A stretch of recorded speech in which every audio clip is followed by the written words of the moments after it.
this is a poem, again, it's very rhymy.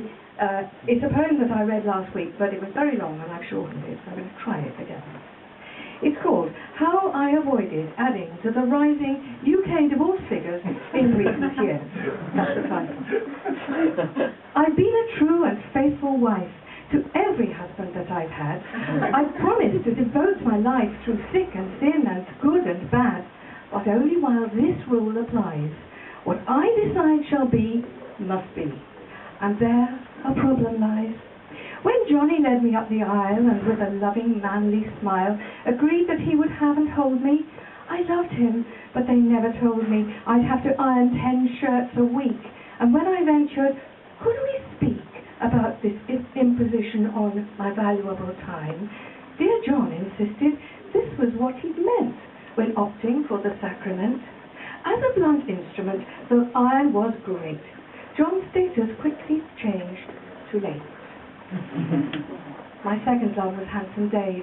Before we married, he would rave about the cute and charming way I spent our weekends. How I lay in bed, expecting cups of tea and tasty meals to come to me. 1 week past our honeymoon, I found that Dave had changed his tune. Get up, he said, and get me bacon, eggs, and toast. Come on, you do have legs. I went downstairs and laid a tray. I brought Dave's last meal up that day. I even brought an appetizer, coffee laced with fertilizer. Sliced thinly, chopped and barbecued, he flushed quite neatly down the loo.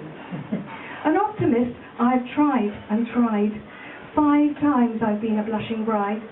But Jim said, this house is quite disgusting. Don't you ever do the dusting? I got a broom and hit him hard. He's buried out there in the yard. And Jack Wood criticised my driving. A hit and run stopped him surviving. My 5th was very critical. Poor man, he had a fatal fall. So now I'm in an awful fix. I think I need to find mate number 6. I think I'll find a poet who will sing and rhyme and sweetly woo. We'll live happily ever after. I don't anticipate disaster, but should he ever criticize my writing, my sharp pen between his eyes will send him up to husband heaven, and then I'll have to look for number 7. Thank you. I love your stuff, man. I love your stuff.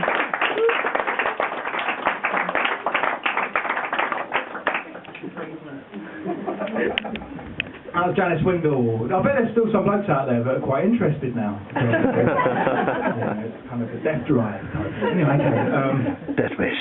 Is it not what we are all... I mean, to be fair, I mean, at least, like, if, you know, like praying mantises and stuff like that, I mean, there's probably not a better time to have your head crunched up, is there, and digested. I mean, you know, you're not there to bring up the kids at the end of the day, you know, so... It has its advantages. Anyway, okay, no, not really. Sorry. I'm being a dick. Or am I? Anyway, okay. Okay.